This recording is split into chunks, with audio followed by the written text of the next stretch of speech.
ایک ہے توحید عقیدے کی توحید، اللہ کو ایک ماننا اکیلا، لا ضد لہ ولا ضد لہ ولا مثل لہ ولا مثال لہ ولا مثیل لہ، اس کے جیسا کوئی نہیں ہے، نہ صفات کے اعتبار سے نہ ذات میں، کوئی اس کا کفر نہیں ہے، لم یلد ولم یولد، یہ سب کیا ہی عقیدہ ہے۔ ایک ہے عمل کی توحید، توحید عمل ہے، وہ کیا ہے؟ عمل کی توحید ہے، توحید فی العلم عمل، اور جس کو کہ امام ابن تیمیہ رحمۃ اللہ علیہ نے ایک اور بڑی خوبصورت اصطلاح استعمال کی ہے، توحید فی الطلب،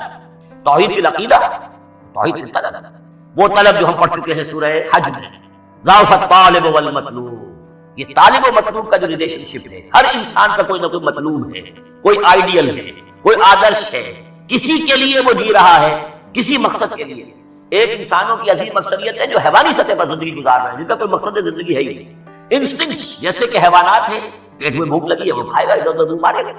اسی طریقے سے اس کا جنسی جذبہ، اس کا نظام ہے اس کے تحت کی ہوتا ہے، اس میں جنسی جذبہ اس طرح کا بھی نہیں ہے کہ بعض انسان جو ہے وہ سور بن جاتے ہیں جنسی اعتبار سے، وہ نہیں ہے، ان کا ایک نظام ہے، بس انسٹنکٹ کے تحت ہے چل رہا۔ تو جو لوگ صرف کسی پر کھانا پینا، بچے پیدا کرنا، ان کو پال دینا، اگر یہ کام کر رہے ہیں، کوئی ان کی زندگی میں مقصد ہے ہی نہیں، تو وہ نرے حیوان ہے، انسان ہے ہی نہیں۔ اولئک کالانعام بل هم اضل، وہ چوپایوں کے مانند ہے بلکہ ان سے دکھائی دیتے ہیں۔ انسان کہلانے کا مستحق کم سے کم وہ شخص ہے کہ جس نے زندگی میں کوئی نہ کوئی مقصد معین کیا، کس لیے جینا ہے، کس لیے بننا ہے، زندگی کائے کے لیے، وہ مقصد تو کیا ہے، اصل میں تو کیا تھا، اپنے رب کو چاہو، اس سے محبت کرو، اس کو مطلوب بناؤ، تمہارا مطلوب صرف اللہ، لا مطلوب الا اللہ، لا مقصود الا اللہ، لا محبوب الا اللہ، یہ تھا جس کے لیے تمہیں جینا تھا، اسی کے لیے تمہیں مرنا تھا۔ ان صلاتی و نسکی و محیایا و مماتی للہ رب العالمین، جس شخص کی یہ توحید نہیں ہے وہ عقیدے کی توحید لیے پھرے، عمل میں مشرک ہے، شرک فی العمل، جس کا تذکرہ پہلے بھی ہو چکا ہے، لیکن ان صورتوں میں اب ایک بڑے سیکوینس کے ساتھ آئے گی بات، ویسے وہ آیت ہم پڑھ چکے ہیں، ارأیت من اتخذ الہہ ہواہ افانت تکون علیہ وکیلا، اے نبی آپ نے اس شخص کو دیکھا جس نے اپنی خواہش نفس کو اپنا معبود بنا لیا، تو کیا آپ ایسے شخص کی ذمہ داری لیں گے؟ وہ کہتا تو ہے اپنے آپ کو میں واحد ہوں، اپنی خواہشات نفس، اپنے نفس کے کسی مطالبے کو پورا کر رہا ہے، یہ دیکھے بغیر کہ اللہ نے اس کو حلال کیا یا حرام کیا ہے، تو اس کا معبود تو اس کا نفس ہے، اللہ کہاں ہے؟ ہاں اللہ کے لیے بھی جا کے نماز پڑھ لیتا ہے، لیکن دوسری طرف وہ نفس کو اپنا معبود بنا کے شرک کر رہا ہے،